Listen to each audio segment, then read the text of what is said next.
Sa panahon ng sakuna, mahalaga na handa tayo. Isa sa pinakaimportanteng paghahanda ay ang pagkakaroon ng tamang pagkain na hindi madaling masira. Alamin natin ang best survival foods na dapat mong stockpile in. Ang food stockpiling ay isang mahalagang bahagi ng paghahanda sa emergency. Ngunit anong mga pagkain ang dapat mong itabi? Unang-una sa listahan ay ang bigas. Ang bigas ay ang pangunahing pagkain ng mga Pilipino at maaaring tumagal ng ilang taon kung maayos ang pag-iimbak. Ang canned goods tulad ng sardinas, corned beef, meatloaf at tuna ay matagal masira at madaling ihanda. Ang root crops tulad ng kamote gabi at kasava ay matagal masira at mayaman sa nutrisyon. Isa itong perfect survival food! Ang itlog na maalat ay isang tradisyonal na paraan ng pagpe-preserve ng itlog gamit ang asin. Ang dried mushrooms ay mayaman sa nutrients at madaling i-rehydrate kapag kailangan. Isa itong versatile at long-lasting na survival food. Narito ang ilang uri ng kabute na maaaring iimbak ng matagal. Shiitake mushroom, paano i-store? Karaniwang pinapatuyo para mas tumagal ang shelf life.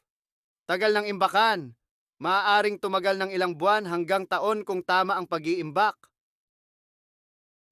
Tengang daga, wood ear mushroom. Paano i-store? Madalas na ibinebenta bilang dried mushrooms, kailangan lang ibabad sa tubig bago lutuin. Tagal ng imbakan, tumutagal ng higit 1 taon kapag tuyo. Button mushroom canned form. Paano i-store? Available sa mga lata o frozen form para sa mas mahabang shelf life. Tagal ng imbakan, canned button mushrooms ay pwedeng tumagal ng 1 hanggang 2 taon kung nasa tamang storage. Straw mushroom, canned or dried. Paano i-store? Madalas ibinebenta sa delata o dried form para mas matagal ang shelf life. Tagal ng imbakan, canned straw mushrooms ay maaaring tumagal ng mahigit 1 taon. Milky mushroom dried form. Paano i-store? Pwedeng patuyuin at itabi sa airtight container para sa mas mahabang shelf life. Tagal ng imbakan. Tumutagal ng ilang buwan hanggang taon kapag maayos ang storage. Ganoderma, lingzhi mushroom. Hindi edible bilang pagkain pero ginagamit sa traditional medicine bilang pampalakas ng resistensya. Paano i-store? Karaniwang pinapatuyo at ginagawang powder para sa tea o supplements. Tagal ng imbakan. Tumutagal ng taon kapag tuyo at nasa tamang imbakan. Ang dried mushrooms ang pinaka-recommended para sa survival stockpile dahil tumatagal ito ng matagal at madaling gamitin sa pagluluto. Ang coconut products tulad ng gata, niyog at coconut oil ay may maraming gamit, mula sa pagkain hanggang sa cooking fuel. Ang patis at toyo ay fermented products na tumatagal ng maraming taon. Dagdag flavor, dagdag shelf life. Ang dried meat tulad ng beef jerky at tapa ay may mahabang shelf life at punong-puno ng protein, perfect para sa survival situations. Ang instant noodles ay hindi lang madali lutuin, kundi may mahabang shelf life din. Ang asin at asukal ay hindi lang pampalasa kundi mahusay ding preservatives. Ang dried fruits tulad ng dried mangoes, banana chips, at raisins ay may natural na tamis at matagal bago masira. Para sa dagdag na enerhiya, huwag kalimutan ang powdered milk, instant coffee, at chocolate drink mixes. Ang peanut butter ay may mataas na protein at energy content, kaya perfect ito sa emergency. Ang honey ay hindi lang pampatamis, isa rin itong natural na antiseptic at tumatagal ng libu-libong taon. Ang oats at cereal ay madaling ihanda at may mataas na energy content, kaya mainam para sa survival stockpile. Ang munggo ay isang high-protein legume na may mahabang shelf life at maraming paraan ng pagluluto.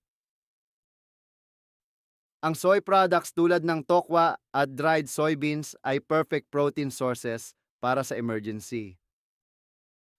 Ang cornmeal at cornstarch ay maaaring gawing porridge o thickener sa mga pagkain.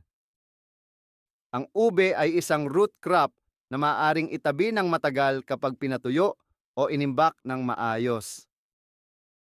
Ang tinapa o smoked fish ay isang tradisyonal na paraan ng pagpe-preserve ng isda, kaya ito ay tumatagal ng mas matagal at madaling kainin. Ang dried fish o tuyo, kasama ang danggit, bisugo at iba pang uri, ay isda na pinatuyo gamit ang asin at araw upang mapanatili ang shelf life nito. Isa itong tradisyonal na paraan ng food preservation sa Pilipinas na tumutulong upang mapanatili ang sustansya at lasa ng isda ng matagal. Dahil sa mababang moisture content nito, hindi ito madaling masira at pwedeng itabi sa loob ng ilang buwan o kahit taon kung maayos ang pag-iimbak. Ang inasinang karne ay isang tradisyonal na paraan ng pag-preserve ng karne gamit ang asin. Dahil dito napapanatili nito ang shelf life ng karne at maaaring gamitin sa iba't ibang putahe. Isa itong matagal ng paraan ng pagpapanatili ng pagkain sa Pilipinas. Ang etag ay isang tradisyonal na uri ng pinatuyong o inasinang karne mula sa Cordillera region ng Pilipinas. Karaniwang ginagawa ito mula sa baboy na iniiwan upang matuyo sa araw o pinapausukan upang mapreserba ito ng mas matagal. Dahil sa prosesong ito, nagkakaroon ng etag ng kakaibang lasa at aroma na madalas ginagamit sa mga lokal na putahe tulad ng pinikpikan. Ang bagoong ay isang fermented shrimp o fish paste na ginagamit sa maraming lutong bahay at may mahabang shelf life. Ang burong isda at kanin ay isang tradisyonal na paraan ng food preservation na nagdaragdag ng unique flavor at tumatagal ng matagal. Ang atsara ay pickled vegetables tulad ng papaya at carrots na may suka bilang preservative. Ang survival biscuits ay puno ng calories at energy na kayang magtagal ng maraming taon, perfect para sa emergency stockpile. Ang MRE o meal ready to eat ay ginagamit ng mga sundalo sa field.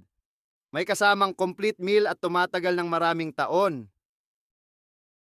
Ang suka ay hindi lang pampalasa kundi isang natural preservative na tumatagal ng maraming taon. Ang mga pagkaing ito ay maaari ring gamitin sa barter o palitan sa panahon ng disaster. Sa tamang paghahanda, makasisiguro kang may sapat kang pagkain kahit sa panahon ng sakuna. Aling survival foods ang meron ka na? Comment below! Maraming salamat sa panonood ng aming documentary tungkol sa prepping sa Pilipinas. Huwag kalimutang mag-like, mag-share at mag-subscribe para sa iba pang mga informative na videos. Maging ligtas at maghanda. Survival suit para sa kinabukasan natin, di ba?